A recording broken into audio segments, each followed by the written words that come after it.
first questions is going to be asking about, it's going to show you a picture that's in your data booklet, and actually I copied and pasted onto the test so you don't need to pull it out of your data booklet.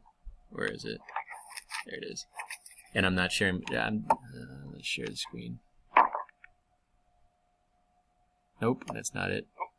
Oh my.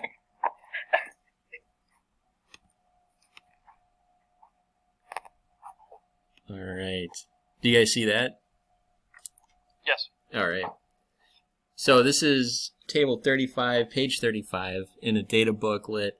You got the three main vitamins. Those are the only ones that you need to know about for IB. And oh yeah. You need to be able to identify, are they fairly polar or non-polar relative to one another? And you probably already know that if you memorize which ones are soluble and insoluble. So let's zoom up on that. Anyone have any idea which one would be the most soluble or polar?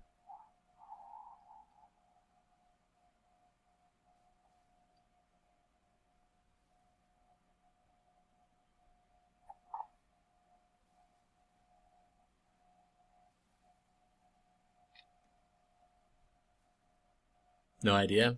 Wouldn't it be vitamin C? Vitamin C, you got it. Because we got OH, OH, OH, Hi, Alex. and then some O's. Did Alex join? Alex. Hello. Hi. How's it going? I'm tired. Scared. So yeah, vitamin C is the most polar, therefore it would be the most soluble in water.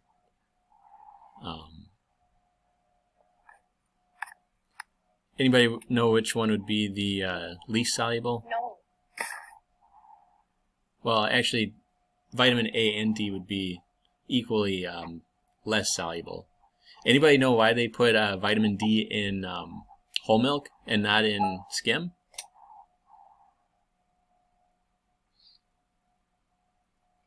No. No? No.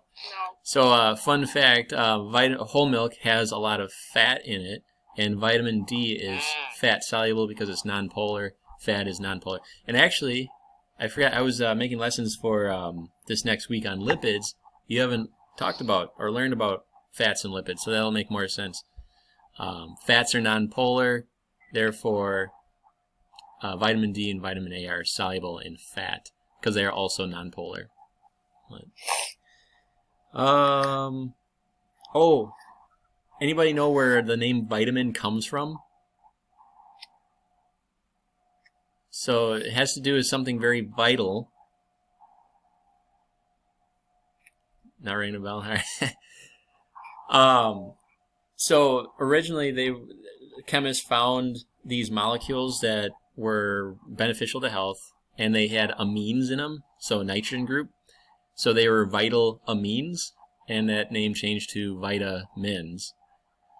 However, more vitamins were discovered that didn't have amines in them, kind of like vitamin C, vitamin A, and vitamin D. They don't have any nitrogen in them, even though their name comes from vital amines. So, fun fact. But there might be a question on a test that asks for what functional group is present in the three vitamins, vitamin A, C, and D. And if you know your history, you'd think, oh, probably like an amine. But surprise, an amine is not in any of these.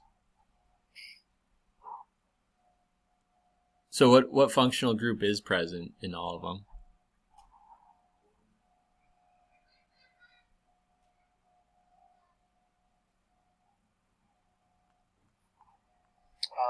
They all have Like an alcohol? benzene rings. Well, no, not benzene rings, because Well, benzene actually, rings, no. yeah. But alcohol, yep. So hydroxyl group, an OH.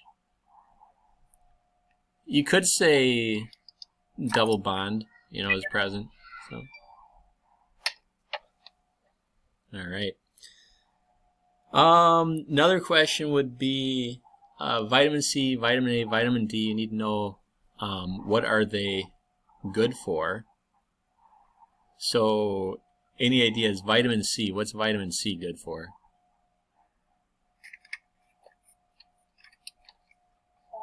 Production of collagen and Yep. helps the system.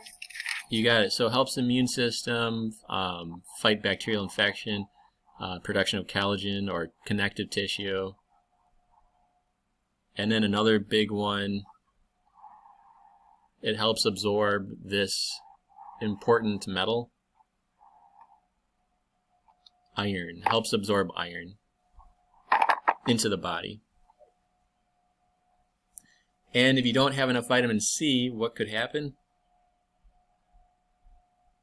You can get sick. You can get sick. And what's the big sickness?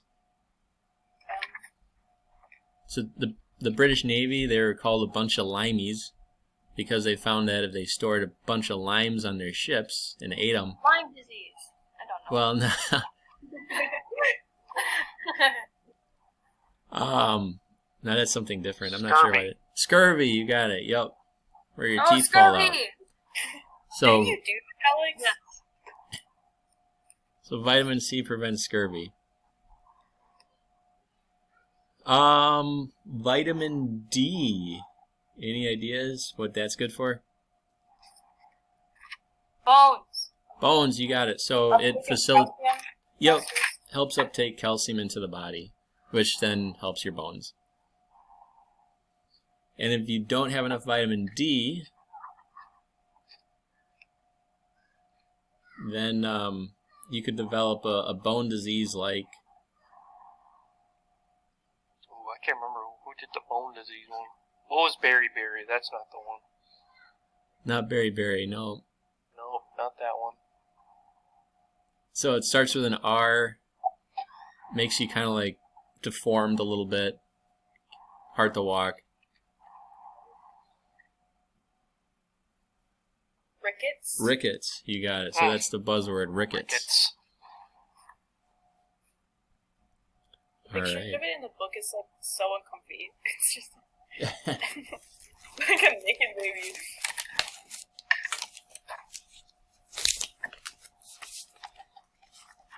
All right. I'm just trying to find the pages in the book. Sit down. What are you doing?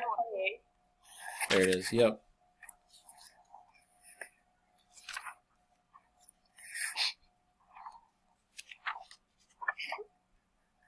Yeah, they don't really go over it a whole lot.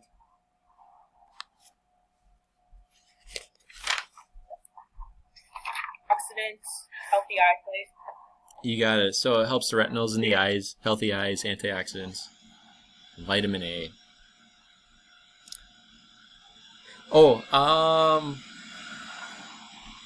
it's like we're vacuuming back there.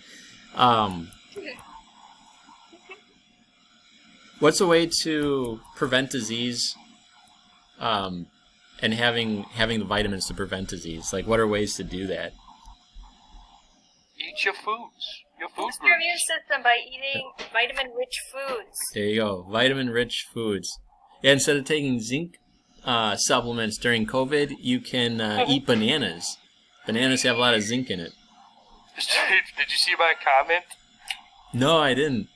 You said, like, make sure you add zinc to your diet, so I said I'm adding 300 milligrams per day, which would kill me! And I said it was all because you suggested it.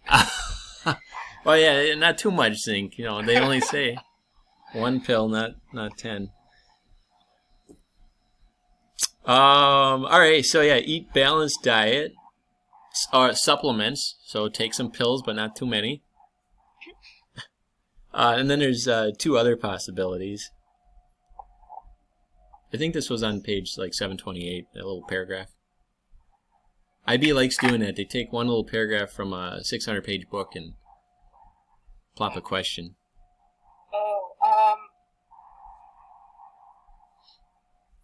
Go outside. Possible improvements of nutrient content of food through genetic modification. Yep, GMOs, genetically modified organisms. So a lot of the wheat in Africa that they sent are modified so that they're higher in nutrition, which prevented beriberi and some other diseases. And then the other thing They do it to your cereal all the time, especially the more sugary it is, the more they do this. Fortification. Fortification, so they add extra vitamins to it, kind of like supplements. Is it going to be as good as a natural food? No. The best way your body can absorb it is by eating something that's already biological and not all right. Well, maybe I don't know what happened, but so